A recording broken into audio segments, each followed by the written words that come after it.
What's up, everybody?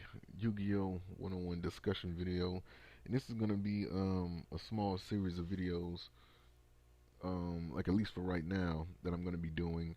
And the first of these series, what the name of the series is gonna be, first of all, it's called #Save. And this video is basically speaking about some archetypes that, of course, that I plan on playing and that I'm gonna be maining and have been using this past year that I feel deserves some new support. Now, maybe like the big wigs at Konami already have it set in motion that these archetypes will be receiving some new support, and maybe like you know some booster packs later on down the line this upcoming year. But hopefully, a video like this can reach them, and they can see that. Well, I can see that you're supporting your older archetypes, and there are some archetypes that have simply been overlooked. And one of those archetypes I'm going to be speaking about in this video. Now, the name of this video is going to be #Save the Cloudians, because I feel the Cloudians are one of the most overlooked archetypes in the game. You know, they don't do a lot because they take a lot of patience. And in this current era of Yu-Gi-Oh, people hate patience. They want to be able to do this ASAP, and they don't like to work, and they really don't like to wait like that. And when most of the decks are geared towards those people, archetypes like the Cloudians get left in the dust. And in this video, I feel like I've played. What I'm going to do is I'm going to try to speak on, like a few of the anime or video game only cards for these archetypes, and I'm going to speak on what kind of support these archetypes need in order to be, sound like better. You know what I mean? And I have played all of these archetypes, and I want to just get this out of the way in this one video. That way, when I do the other ones, people won't be wondering.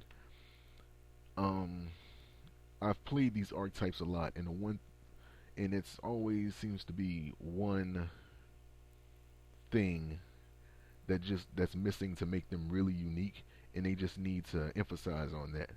Now, again, I'm going to talk about some of the anime and video game only cards that these archetypes may have, and see if they should be made into official cards, or some new support cards for the archetypes. And I'm going to be also speaking on some support that I feel like they could use. So with that being said, let's talk about Eye of the Typhoon. Now, Eye of the Typhoon is has to be one of the most how can I put it?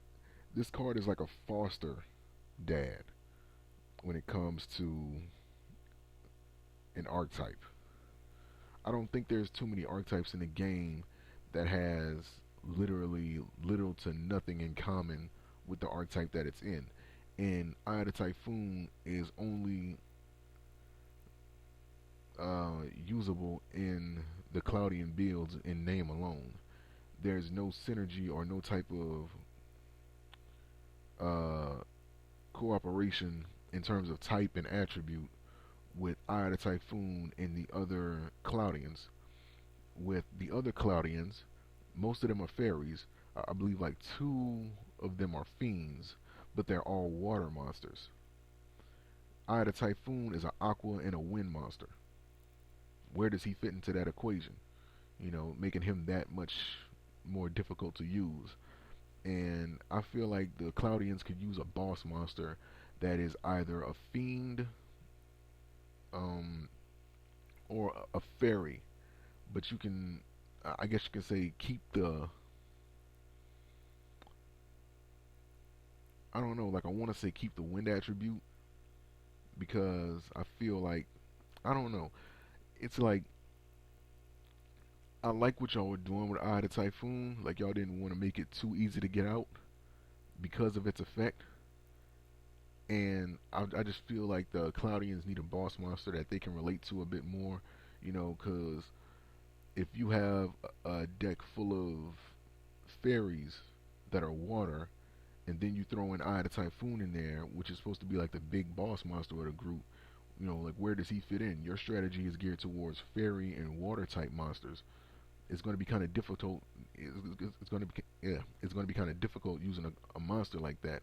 So much to the point where you really question what's the sense in even putting them in there. Other than its attack power. So that's one of the things I would like to see for the new Cloudian. If the Cloudians receive any new support, that's one of the things I would like to see be made for them is a new boss monster that can relate to them in terms of type and or attribute as well. Um, so let's look at some of the anime only cards that haven't been released for them. First up, we have Mirage Target. It's a normal trap card. Description: activate only by sending one Cloudian monster you control to the graveyard. When an opponent's monster declares an attack, negate the attack, then gain life points equal to the original attack of the sent monster. Now this isn't bad. With the Cloudians, granted that they do have um, they can use cards like Sanctuary in the Sky. Again, going back to that fairy build that I was talking about with the Cloudians.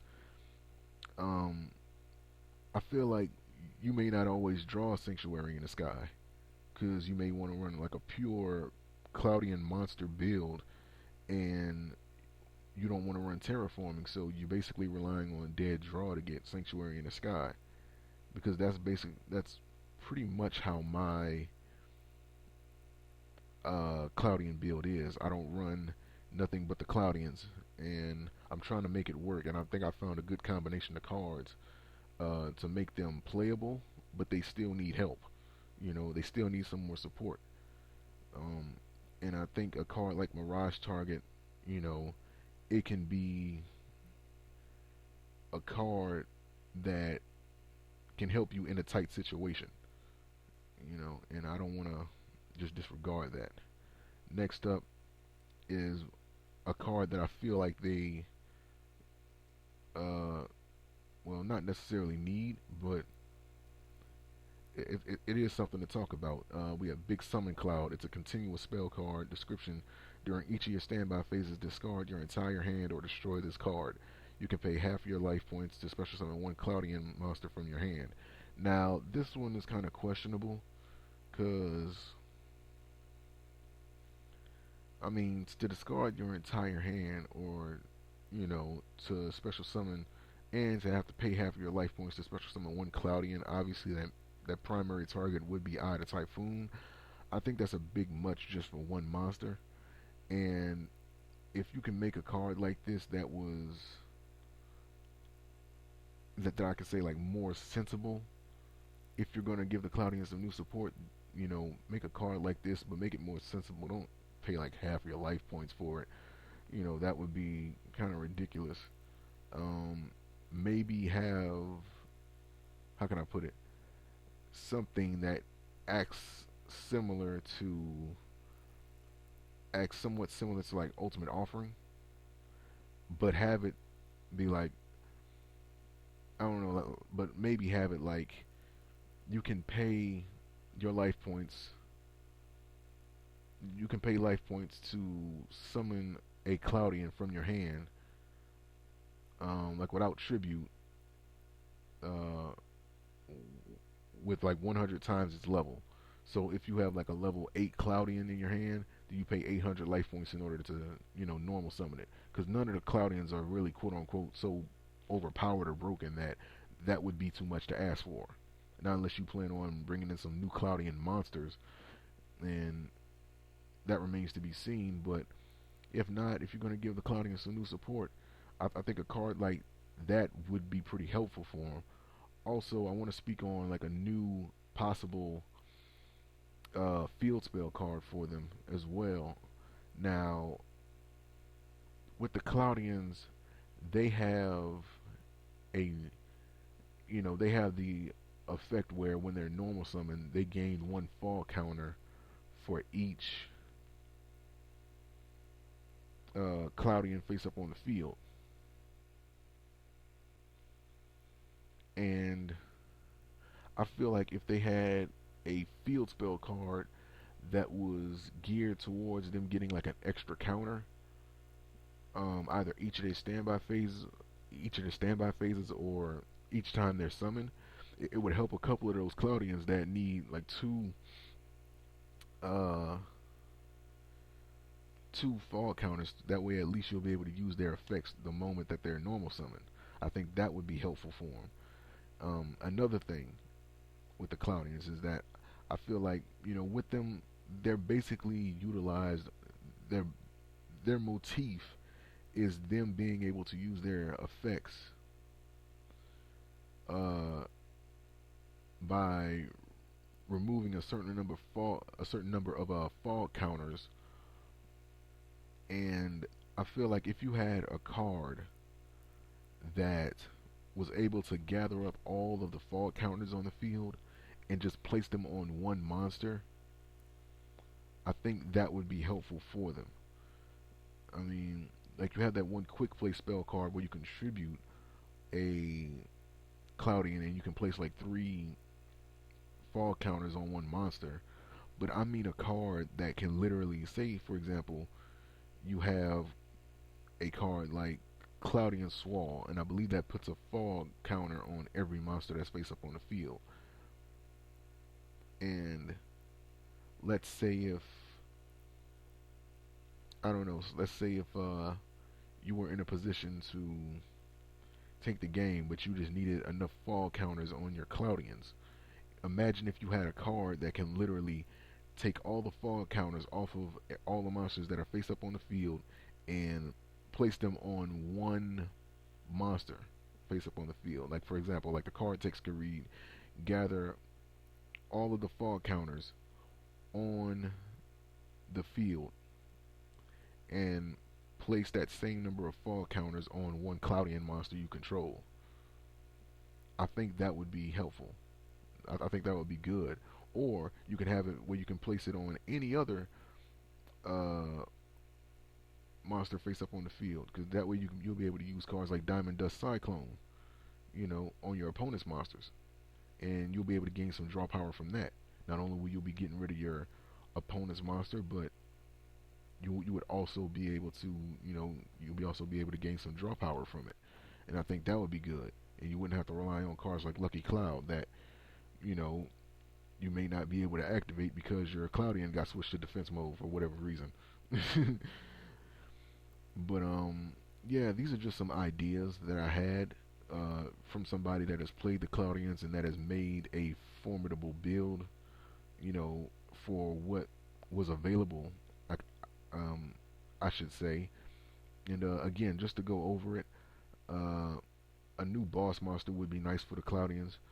Something that relates to their type or their attribute a bit more.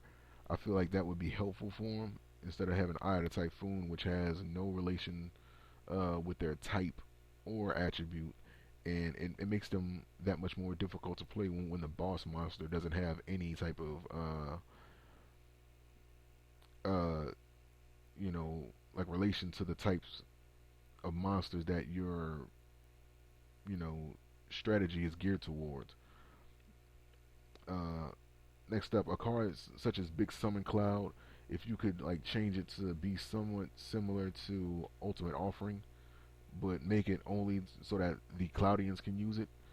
Like the Cloudians themselves aren't that powerful in terms of attack power. With the exception of Eye of the Typhoon. The Cloudians, they don't really have much going for them outside of that, and I think a card that can I should say normal summon or even special summon a Cloudian monster from your hand would be it would be helpful. Again, like the idea for that card, it would be a continuous spell card, and it would have the effect of you can either normal summon or special summon, you know, just depending on what you guys may like more. Uh, um, a Cloudian monster from your hand by paying life points times times its level, times 100. So again, if it has like 8 stars, or it's like a level 8 monster, then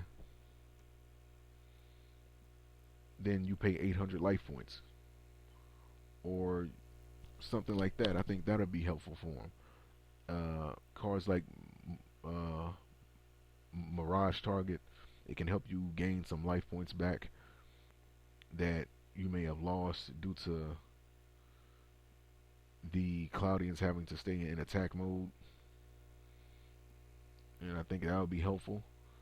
And a new field spell card that can maybe add more counters to a Cloudian monster when it's normal summon, you know, and also a normal spell card that can gather up all of the fall counters and place it on one monster on a field.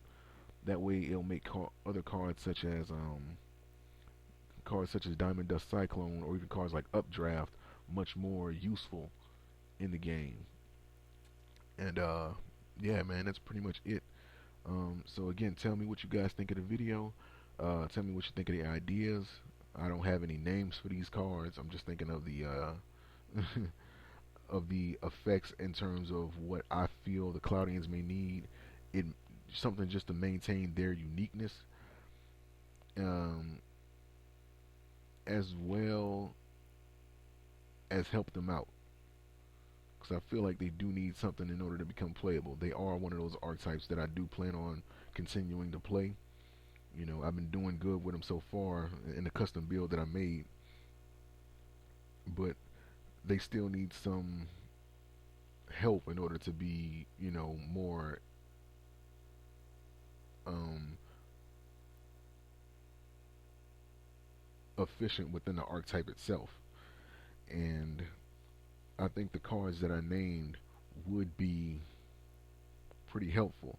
Now I'm gonna have it in the video description as to the ideas that I was speaking on. So if you guys want to take a quick look down there and check it out, feel free. And yeah, that's pretty much it for this video. So thank you for watching, and peace.